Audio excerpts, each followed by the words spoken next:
Welcome to KD Assamese Education. আজি আকৌ আহিলোঁ BA 5th Semester Assamese Majorৰ তৃতীয়খন প্ৰশ্ন কাকত ব্ৰজাৱলী সাহিত্যৰ অধ্যয়ন।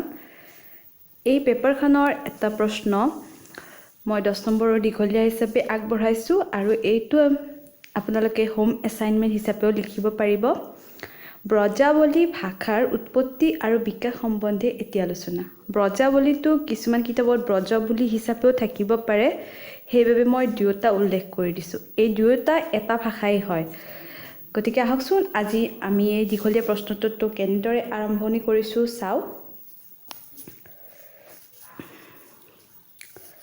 ব্ৰজাৱলী বা ব্ৰজাৱলী ভাষাৰ উৎপত্তি আৰু বিকাশ সম্বন্ধে এটি আলোচনা। এনেকৈ প্ৰশ্নটো বা এছাইনমেণ্টটো দিলে আমি প্ৰথমতে আৰম্ভ কৰিব লাগিব যে ব্ৰজাৱলী এই ভাষাটোৰ সম্বন্ধে ভাষাবিদসকলে কি মতামত আগবঢ়াইছে। ব্ৰজাৱলী ভাষাৰ সম্বন্ধে বিভিন্নজন ভাষাবিদে বিভিন্ন ধৰণৰ মত আগবঢ়াইছে। তাৰ ভিতৰত আমি কেইটামান বিশেষভাৱে উল্লেখযোগ্য মত আগবঢ়াইছোঁ। ডক্টৰ সুনীতি কুমাৰ চেটাৰ্জীৰ মতে ব্ৰজমণ্ডলত কৃষ্ণলীলা বিষয়ক পদাৱলী ৰচিত হোৱা ভাষাটোকে ব্ৰজাৱলী নাম দিয়া হৈছে। অৰ্থাৎ ডক্টৰ সুনীতি কুমাৰ চেটাৰ্জী এজন ভাষাবিদ। তেখেতে কৈছে যে ব্ৰজমণ্ডলত কৃষ্ণলীলাৰ বিষয়ক পদাৱলী অৰ্থাৎ যিবোৰ গীত ৰচনা কৰা হৈছিল, সেই ৰচনা কৰা হোৱা ভাষাটোকে ব্ৰজাৱলী হিচাপে কোৱা হয়। তাৰ পিছতে আমি চাব পাৰোঁ যে ব্ৰজাৱলী আৰু ব্ৰজাৱলী দুয়োটা একেটাই ভাষা। এই ভাষাটোৰ উৎপত্তি সম্বন্ধে নানা পণ্ডিতে নানা মতামত আগবঢ়াইছে। ডক্টৰ গিয়াৰছন তেখেতো এজন ভাষাবিদ আছিল। ডক্টৰ গিয়াৰছনে, মোৰ ডক্টৰ স্পেলিংটো ভুল হৈছে, মোৰ কীবৰ্ডখনত এইটো ফেচিলিটি নাই।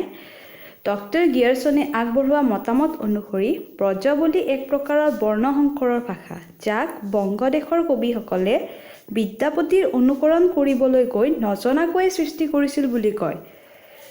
অৰ্থাৎ ভাষাবিদ গিয়াৰছনৰ তথ্য অনুসৰি মৈথিলী ভাষাৰ অনুকৰণত বংগদেশত ব্ৰজাৱলীৰ সৃষ্টি হয়। এই তথ্যটো ভাষাবিদ কালিৰাম মেধি, ভাষাবিদ বিৰিঞ্চি কুমাৰ বৰুৱাইও সমৰ্থন কৰিছিল।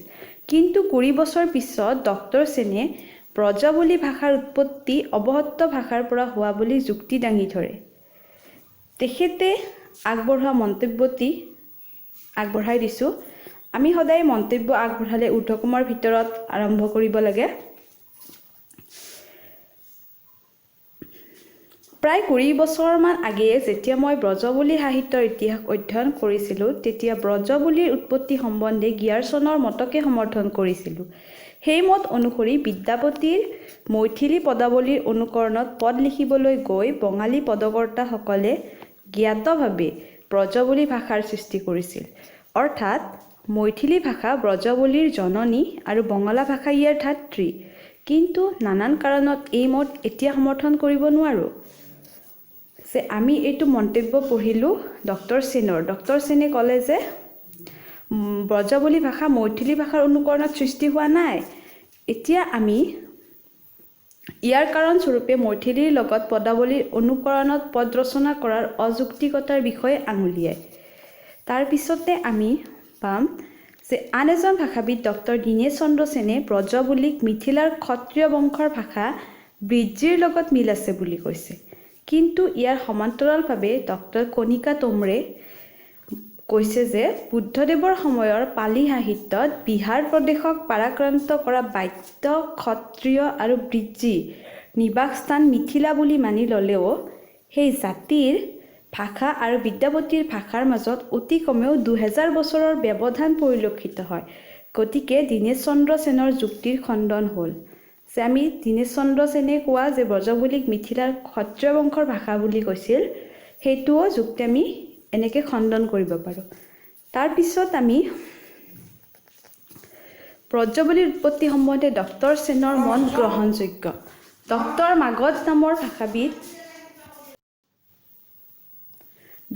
মাগধ নামৰ ভাষাবিদজনেও ভাষাবিদ সেনৰ মতক সমৰ্থন জনাই এই সূত্ৰ প্ৰদান কৰিছে যে ব্ৰজাৱলী ভাষাৰ পৰা বলি, তাৰপিছত ব্ৰজাৱলী, ব্ৰজালী আৰু ব্ৰজাৱলী এনেকৈ এটা শৃংখলৰ মাজেৰে ব্ৰজাৱলী ভাষাৰ উৎপত্তি হৈছে বুলি কৈছে।